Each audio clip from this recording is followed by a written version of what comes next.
Buongiorno. Ciao everybody, and welcome back to Tales from Tuscany, which today is nowhere near Tuscany, of course. We, as many of you know, we are here in Sydney, Australia, with our family and having a wonderful time. And we thought we'd take this opportunity to do a lovely Q&A because you have been sending us so many beautiful comments and questions and asking us things that we don't even always get a chance to answer during a vlog because it sort of seems not appropriate to throw that in. So we thought we'd just do a purposeful video about it while we're here together relaxing and get through a lot of those lovely questions. In the meantime, before we hit that and dive into that, David and I would love to take this opportunity to wish you all the very best 2024. 2023 has been a huge year for us personally in many beautiful ways, but we know it hasn't been like that for everyone. And our hearts go out to everyone that hasn't had a great year, and we just hope and pray that 2024 is wonderful for everyone. Yeah. We wish that all your dreams, everything that you're looking forward to in 24 comes true, and you have a wonderful, wonderful year. Absolutely, absolutely. So let there be peace and love and joy and all the wonderful things that we all really, really care about. Yeah. And also, just one last little thing before we dive in is if you haven't subscribed but you're enjoying the channel, would you please click the subscribe button and do all lovely comments and things, because we just love getting back to you. We love getting to know our viewers. We've made some beautiful friends along the way, and we hope to meet many, many more. So please join our little family here. That would be lovely if you did subscribe. It would be lovely. Yeah. So shall we hit these questions and answers, darling? Absolutely. Let's get rolling.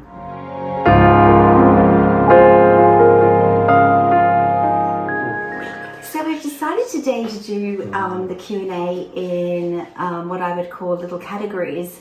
So if you want to skip forward, you'll find I'll do in the description is I'll actually skip forward to the part that you might be interested in if you don't want to listen to all of it. But we've tried to cover several categories because people send us a real diversity of questions. Variety. So I'm starting with the personal stuff and getting that out of the way and getting to the other things that maybe are a little bit more nitty gritty that you're interested in. But we do get a lot of personal questions, and obviously David and I, you might have already understood this, but we are to a certain extent quite reserved, and we are a certain age, we're not youngsters, so therefore certain things we keep private about our lives and we share as much as we can with you, but these things we're comfortable with. So okay, so the first question actually that we get quite a lot, it was how we met and how our relationship developed. So it's a really cute answer actually. So David and I met on a dating app. As many of you know, dating apps are the only way to meet people nowadays in big cities, and we were both here living in Sydney, and we were both on a dating app. Different ends of the Sydney? Different, totally. So we would have never met without that app, just so you know. We lived totally different ends of the city of Sydney, which is an immense city. So we would have never crossed paths, or highly unlikely. And I had been dating a little bit, just a little bit on this app, and was over it because I'm quite a sensitive soul and was having a hard time with it. And this particular day I had decided to delete every app from my phone. As I went in, and this was the last app I was deleting, I had 3 dating apps on my phone, David's photo popped up. And it wasn't love at first sight, but it was intrigue at first sight. It was, who is this lovely, gentle, I was so intrigued because he looked so gentle and his eyes looked so welcoming and warm, and there was just something about him. And I had sworn to myself, sorry, there's a siren going by. I'd sworn to myself that I wouldn't date anymore. But it just happened that all day long I couldn't stop thinking about this person. I didn't delete the app. I waited until probably 12 hours later, and then I just said, okay, one more for the road. How bad can it be? And to this day, we both often talk about it and say, thank God that somebody was different. Yeah, absolutely sliding doors. I always believe that somebody up there was helping me to know that that was the one that I had to do. And I swiped, we straight away, it said, you A are match. a match, 100% As they do. match. And I went, oh gosh, here we go again. But from the moment we started talking, it was just instant connection. And we basically went on a first date where you just meet, which was great. We then planned another little dinner date, and straight after that, we went into COVID lockdown here in Australia, and we didn't see each other for 3 months. Yeah. And for 3 months we spoke every single day, didn't we, darling? Pretty much, yeah. Yeah. But we got to know each other so well from those long conversations on the phone, far better than most people might do in a whole year of dating. So it kind of fast forwarded how we felt about each other and what we knew about each other. And from there, the minute lockdown lifted, it was like, can't wait to see him, can't wait to see her. You know, like we were just, and it just went very quickly from there. It was in no time at all after that we decided to be together and move in together, and hence happily married. So it's been a bit of a... That is the meeting of Marisa and David. A bit of a fairy tale. So we hope you enjoy that story. Thank you for the question. Thank you. What are my books? Yes, people ask me what are my books. And well, I write another book. Actually, Celia, our lovely Celia, who is one of our very special subscribers and friends now, who we're going to meet very soon, aren't we, Celia? Asked me that. So I started writing a long time ago. In fact, I started writing as a child, but my actual books that you can buy on Amazon to this day, and the first one was actually a bestseller here in Australia. They're both about my life in France, because I have mentioned this before, but I lived 10 years in France with my ex-husband, and we ran a very successful bed and breakfast in the countryside in France. And my books are autobiographical books. They're called travel memoirs, and they're both on Amazon. I'll put the links into today's description in case anyone's interested, because you can still buy them as ebooks. I have a few copies left, but basically they are out of print now. But there were two. It's a sequel, so if you read one, you're going to want to read the second one as well. I've also written a lot of children's books, which are still in the process of being published, because I was looking for images or someone to perhaps to do little drawings for me or something like that. So I kind of left those to one side for a while. And also, just so you know, Celia, yes, I am writing more books. I've actually half written about 3, and life keeps on taking over. But I also started writing a book about our lives together, David and I, because I love to write that kind of autobiographical thing. And I thought our lives together have been so interesting, and now moving to Italy, there was so much to tell. So hopefully that is a big success when it comes out as well. So thank you for that question, Celia, and everyone else that has asked me about my books as well. Okay, and Following on from the books. Following on from the books and France, actually, sort of sticking to that French subject, from Angela. Oh, Angela Potts. Hi, Angela. Thank you so much for sending through these questions. Angela was really interested in why I left France and where did I live. So first of all, where I lived was in Corrèze. Now, Corrèze is part of the Limousin area, but I know that lately France has been changing kind of what they call the different regions and areas.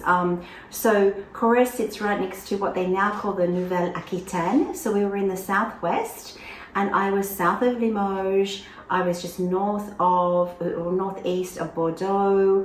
A very, very natural, beautiful area, which is not dissimilar, in fact, to where we live now in Chianni. So a very beautiful area.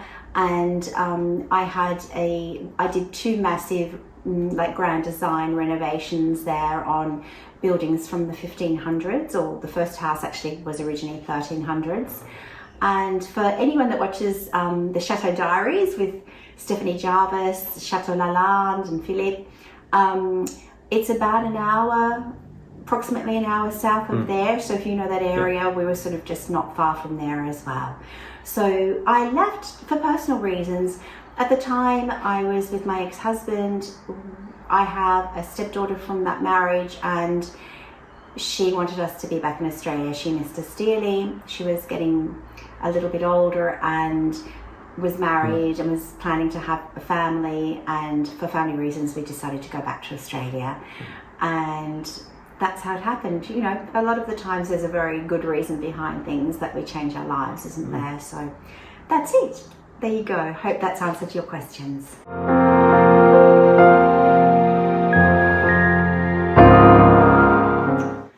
Okay, new category, work. A lot of people ask us about this actually, because they wonder how we juggle things. Now, Kez and Ant, along with a lot of other people, hi Kez and Ant, from France, who live in France, actually asked this question recently, but a lot of people have asked us in the past or put it in the comments. And it's a good one, and I know it's probably confusing to you all. David and I are not at all retired, and we're not at retirement age yet, unfortunately. Fortunately and unfortunately. There's always good and bad, isn't there? Yeah. But basically, if you remember from watching my vlogs earlier this year, when I went to Italy in April, it was for a job offer that I couldn't refuse, which was awesome, but which fell through. And I was devastated. But silver lining, my life has changed since then. So, as many of you know, I'm now involved in a lot of different things in Italy, and it just took off for me in different directions with marketing and homes and real estate and things like that.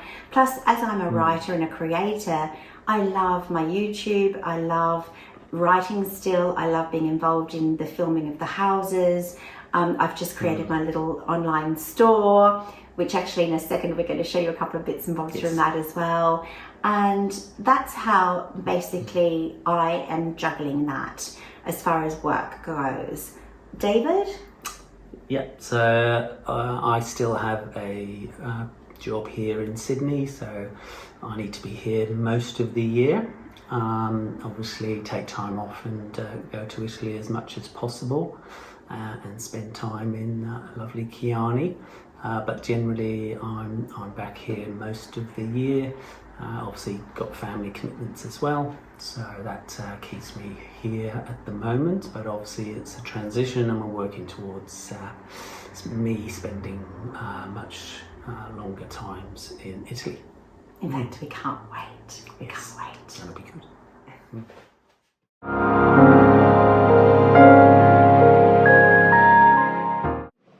Next question. Next question. Yes, the famous Cantina, which we settled on recently. Yeah. That was a wonderful project for us, and that was just such a happy, serendipitous thing that we even found out that it was even for sale and it was right next door. So awesome. People ask us all the time, what are you doing with it? Are you renting it out? Will it be a rental, etc., etc.?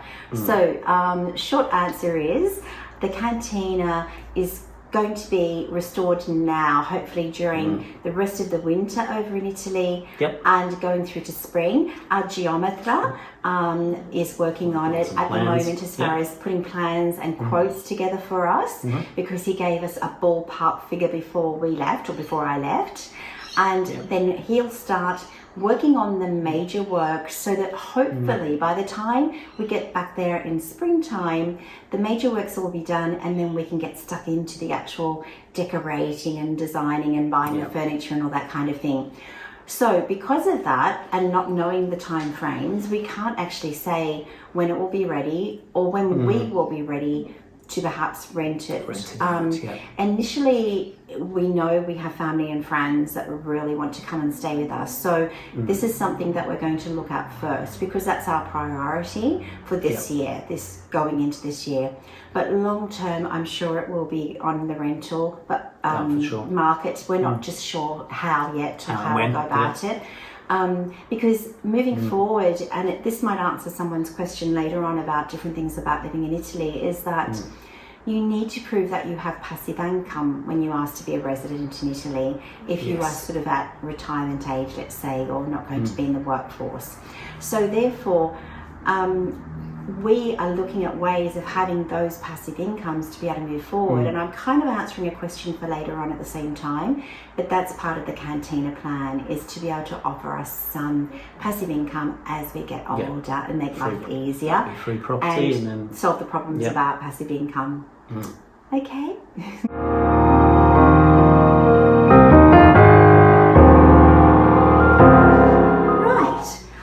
we're moving on to, oh gosh, a loaded subject. Loaded question. Immigration. Immigration. I know this is the bugbear of many, Yeah. and I'm afraid I'm no specialist on immigration. Neither of us are. So we tend not to sort of get into that too deeply, and we always suggest that people go to real immigration specialists for things like this. Exactly. But just to answer your questions, now Kez and Ange from earlier on asked another question, and a lot of people ask us this, and I think a lot of people are confused about how I get to stay in Italy for so long. Am I on a special visa? No, I'm Italian. So when I was born, my parents, my father was Italian born. My mother is English born. I could actually have British citizenship as well, but having Italian and Australian is plenty. So fortunately, I was born to an Italian father in Australia, and I automatically got Italian citizenship. And when we went to Italy for the first time when I was 15, I just automatically could get an Italian passport and have had it all my life. So I'm one of the lucky ones that through heritage, if you like, through family descendancy, I am Italian.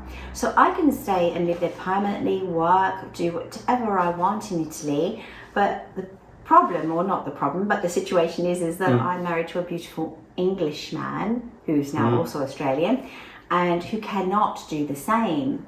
So consequently, to answer the second part of the question, which was how we're going to move forward with things, now that we are married, we hope that... Start that immigration process. Absolutely. So David... Which may be 18 months, 2 years journey. Oh, easily. I think it's usually longer than that, in fact, darling. But we plan very, very soon now, once... after these Christmas holidays here in Australia and offices are back to normal and embassies, etc., we hope to make an appointment with the Italian consulate here in Sydney and get David's citizenship process going, because he is now also able to ask for citizenship as he's married to an Italian. And that obviously in the future, and it will be maybe 2 to 3 years before he has it, but it will then coincide with a closer time of us perhaps moving there more permanently, or David being there for longer periods of time, and then he can come and go as he likes, and it will be wonderful. So that answers that, and hence we're not specialists on any other immigration, because I've never had to worry about it, because I'm Italian. So I've never had to ask those questions for myself, and therefore can't really offer any great advice there either. Now, later on in the year, once we've started the process, then you might have some tips. True. But of course, as you must realise as well, is that we're here in Australia, and I know a lot of our beautiful viewers are from the States, and of course your situation is very different to ours. Every country has its own regulations and laws, and also reciprocal agreements with Italy, so which I'm going to touch on that later. So that makes a difference as well. So you're far better off getting in touch with someone in your own country, or an Italian consulate in your own country, because every single country has its different rules and reciprocal rights with other countries. So that makes good sense. Absolutely.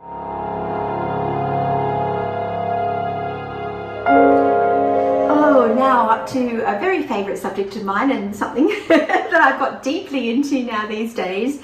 Buying houses in Italy. Which obviously is a very warm subject to our hearts. And something we do have lots of experience in, thankfully. And obviously I've gained a lot more knowledge and experience by helping others to be doing the same. So I wanted to answer a few questions that I get asked so much. I get a lot of emails from people via my email address in the description of our channel, which I say to people, please do email me. And a lot of people have, let's say, a smaller budget. They're looking for some little pied-à-terre, I'd call it in French, in other words, just a little place to call home during holidays, a little holiday home, a little love shack, a little pad, to stay in on holidays rather than in a hotel. But they have a smaller budget. Now, you can definitely find things in Italy for a smaller budget. That's the reason why so many people flock to Italy, because the real estate is still such wonderful value. But it does depend on where you are. And in all honesty, In our village where we are, because a lot of people watch us and say, I'd love to live where you are, and I can understand why you want to do that. Honestly, it's just like one of the best places there is. But it is a beautiful village in Tuscany, and Tuscany is one of the most sought after areas or regions of Italy, and is very rich in culture, has always been probably one of the richest regions in history in all of Italy, always. So our village was owned by the Medici, which if you've watched the Medici, the series, or you know something about your history, you'll know the riches there. So therefore, finding a little place in Chianni at, say, up to or under 50,000 is gold dust. And I did recently film one that you all loved, and a lovely couple who I've mentioned before, Phil and Tony, literally wrote to me within, I think seconds or hours of watching that video, and they're in the process of buying that wonderful little place, and it's going to be gorgeous. But that was a rarity. It doesn't happen often, and I really hate to put people off or disappoint them, but it is a rarity.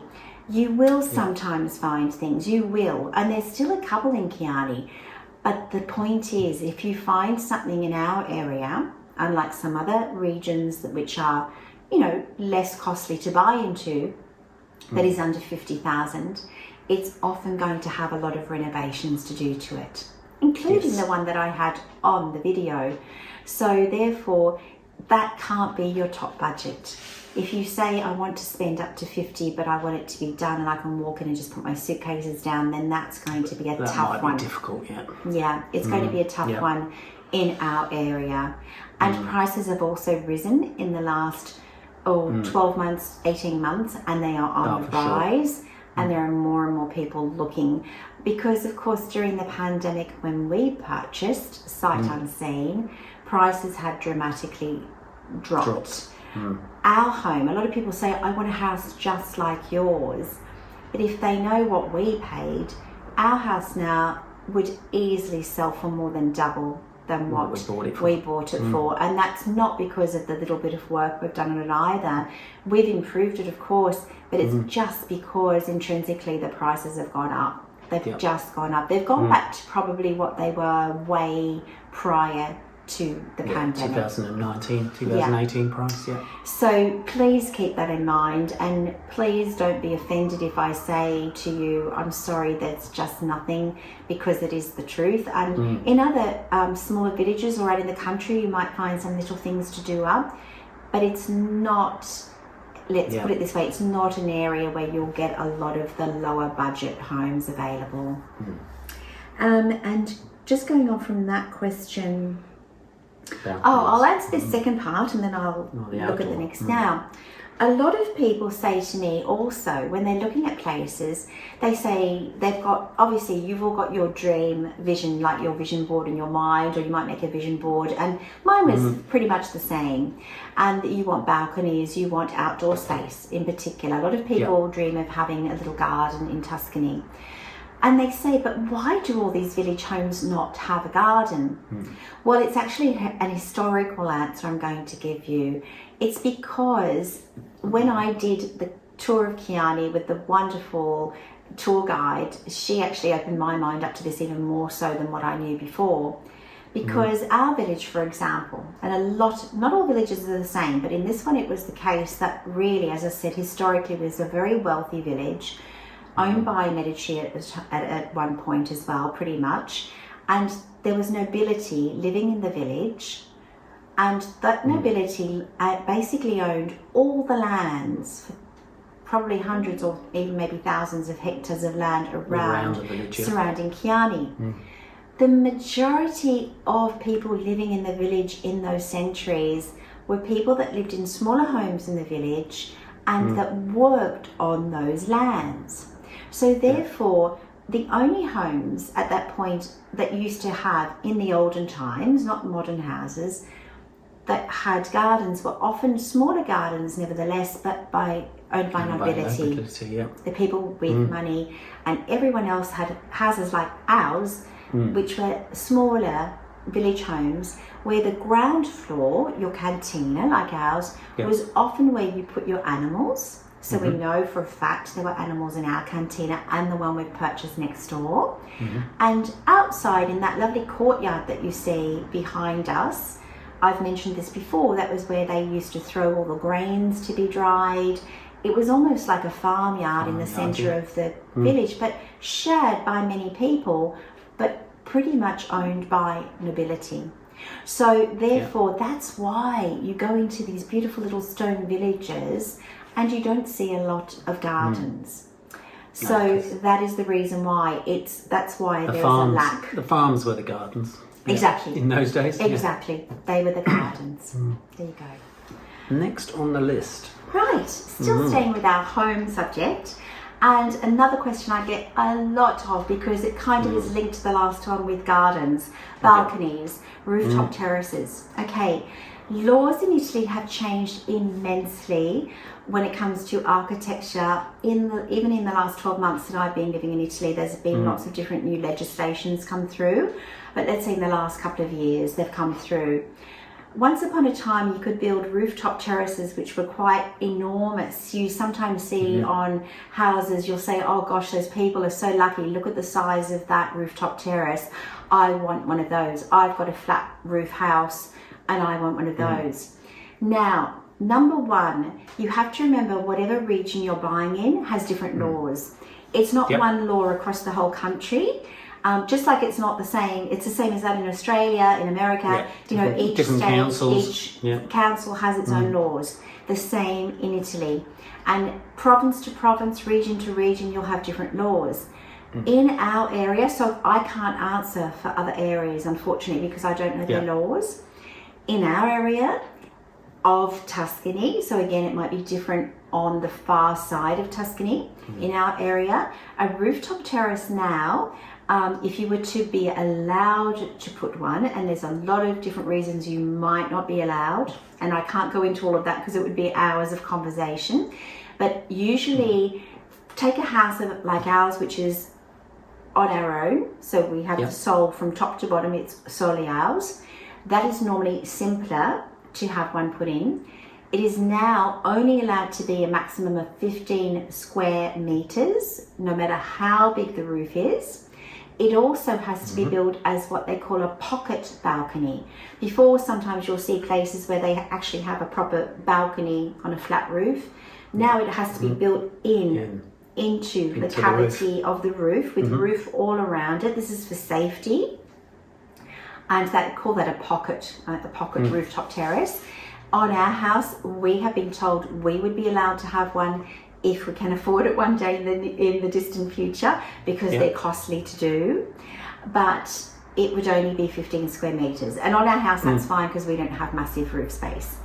But if you're wanting one of those, that is something you have to remember. And you also would have to check with whoever you're buying through, in whichever region you're in, if it's permissible where you are, because there's a lot of places that don't permit it. And the geometer would be able to tell you. Absolutely, and that's why also, not the real estate agent, although some of them might know that, but the geometer would definitely confirm that. Good point, David. Honestly, please, ladies and gentlemen, don't believe everything you hear from a real estate agent, and I'll get into that after.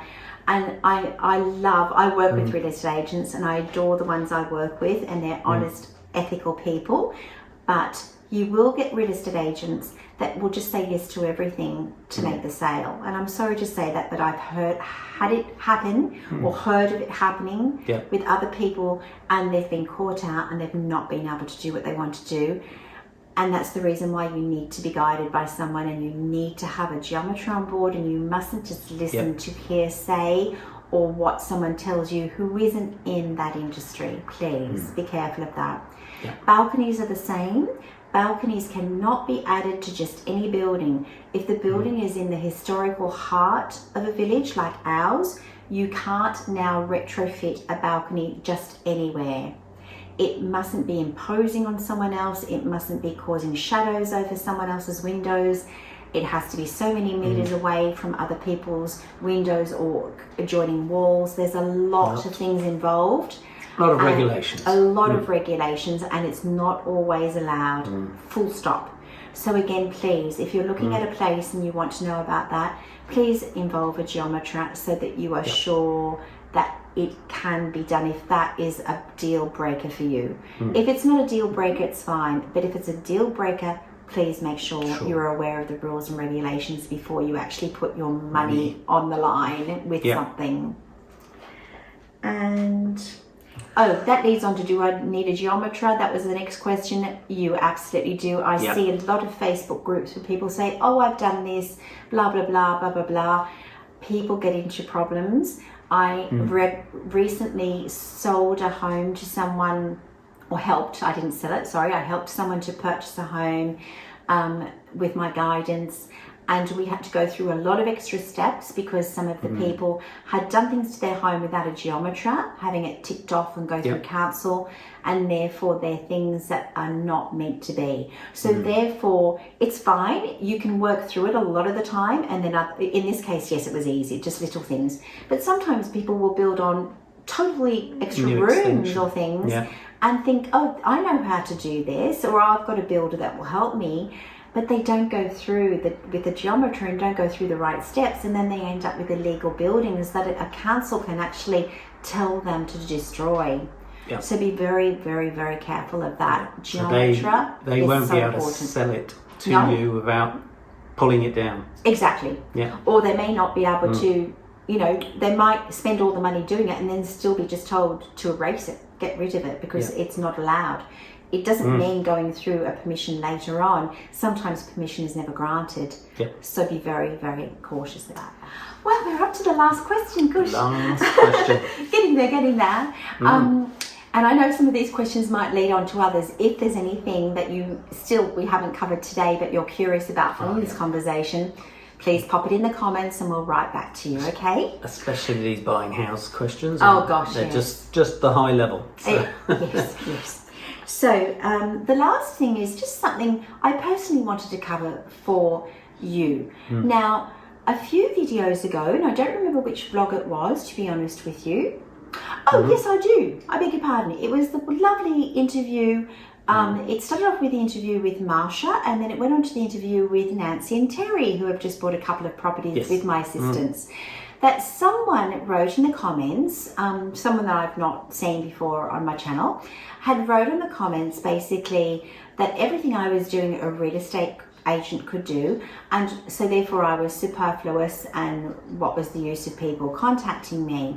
Now, actually, I thanked, funnily enough, I thanked the person for putting that comment, because it gave me an opportunity, like today, and at the time I wrote the comments back, to explain, because again, I don't talk about what I'm doing a lot. I let people know through my videos that I'm helping people, but basically the biggest difference, and you'll see from comments, if you go back to those vlogs, you'll see the comments from those actual people interviewed or watching the interviews. They tell you what I do. They tell you. I didn't have to tell anybody. But basically what it is that when I started my search, you have to remember I'm bilingual, I'm Italian, and contacting people and getting information from agents, etc., is so much simpler for me than a non-Italian speaking person. Initially, the first person that ever contacted me just asking for help, just like that, I wasn't doing this as a job or anything else, was the lovely Carolyn, that you may remember watching our vlogs together. And Carolyn is an Australian lady who doesn't speak a word of Italian, or she's starting to learn now, but she didn't. She had reached out to people online, had no response from them, waited months, was going crazy. And when she started following us and seeing what we'd done, she just thought she'd reach out to me. And it all started from there, because I thought, well, of course I can lead her through the process. And she said, Marisa, this is what you need to be doing. You are making this so stress-free for me. So basically, what I do that a real estate agent doesn't necessarily do, and there are some awesome ones out there, and I work with an awesome one, but she is not bilingual either, although she deals with international clients, and she has done for more than 20 years and successfully. Nevertheless, I know it's more comfortable for people sometimes to do negotiations and all the difficult things with notaries, etc., with someone that speaks their language. Yeah. And therefore, that's where I step in. From the moment you want to search for a home, I can help you with the search. I also obviously put you in touch with either a private seller or a real estate agent. Okay, that's not my job. So please, anyone thinking that I'm the agent, I am not. And I'm not earning agents' commissions or anything else. So I simply am that go-between. In Australia, we call it a buyer's advocate or buyer's agent, perhaps. I call myself a home finder, a home marketer. And what I'm doing is basically, I can help you from day dot to find a property. Or you can also come to me and say, Marisa, I found this, but I'm really scared about the processes. I don't know about the geometry thing. I don't know how to get the notary. I don't know what to do. I don't understand the real estate agent. I'm having problems with this, that, and the other. And I can help by taking over the processes for you, help you get through all the documentation, understand what it is to get a procura, which is I always forget in English what it's called. A stamp. No, but what is it called in English when you need to give? Power of attorney. Power of attorney. Oh gosh, that's I'm what always you're a blank when it comes to that. Yes, power of which attorney. we had to do. So we had the experience, which many of my clients now have had to do because they're not in the country to be there at this settlement. In Italy, you're meant to be there physically at the settlement yourself. If not, you do a procura. That takes a lot of documentation, going to consulates, going to here, going to there, going to a notary in your country. Each country is different, as I've learned. Even state to state in America can be different, how you obtain that. All those things are really complex to understand unless you have someone like me who tells you, go here, here, here, get this, this, boom, done, over and done with. That's where people say to me, Marisa, the stress was gone. Anything I had to worry about, you had the answer. And look, I'm still in a learning process myself a lot of the time, and there's always new situations come up. But because I'm working in collaboration with absolutely sensational professionals, and we have notaries, we have a wonderful geometer, he works with engineers, wonderful real estate agents, people that have been there for a long time that I collaborate with and can help you. Any question you have, if I don't know, I find out, and as quickly as possible. And also I get back to people really, really quickly as well, which is a big thing, because a lot of the time people would say, oh, I haven't heard from anyone for weeks or months. That happens a lot, unfortunately. That's just the system there. So I'm hoping that explains a little bit better how I can help. But of course, if you ever want to reach out to me, the initial reaching out to me is not going to cost you a cent. Just email me. The email address is on our description of our actual channel. You can email me, tell me what it is I can help you with. I will try to assist you any way I can.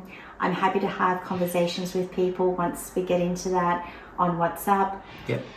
Honestly, there's no charge for any of that. There are some charges if you go on with me and I help you through, but most people find they are so minimal in comparison to a lot of other things. And remember also, sometimes some real estate agents in Italy who are awesome and do a good job, but not the one I work with, she's lower, but some of them charge really, really high commissions. And those high commissions are basically to cover them doing a few extras for you. But it can often work out a lot more expensive when you take a much higher commission off a sale of a home. It's a percentage of the property you're buying. Exactly. So beware of that as well. Just be cautious of that as well. Anyway, I think we're all done and dusted. So we hope that, again, this has answered a lot of your questions, that you're happy with the answers, that, as I said, if it's brought up anything else that you need to know, please just let us know. Reach out to us, comments. More questions. Please give us a thumbs up if you've enjoyed it. Throw in those comments, and please remember to subscribe if you're finding that our content is useful to you or enjoyable to you. Enjoyable, It helps the channel grow and it helps us so much. on our journey, because as you can see, we're working very hard to make this journey work for the two of us and for our future. Yeah. We're just normal people working hard at living our dreams. Living our Italian dreams. Absolutely. Exactly. And we want to help you do the same as well. So all our love to all of you. And a wonderful 2024 to everybody. Which is just in a few hours here. So next time, by the time you see this video, we probably would have had a couple of glasses of champagne and already be kissing each other for Happy New Year. All right, everyone. And until next time, alla prossima. And thank you so much for watching. Yeah, see you in 2024. Ciao, Ciao. tutti. Ciao. Ciao.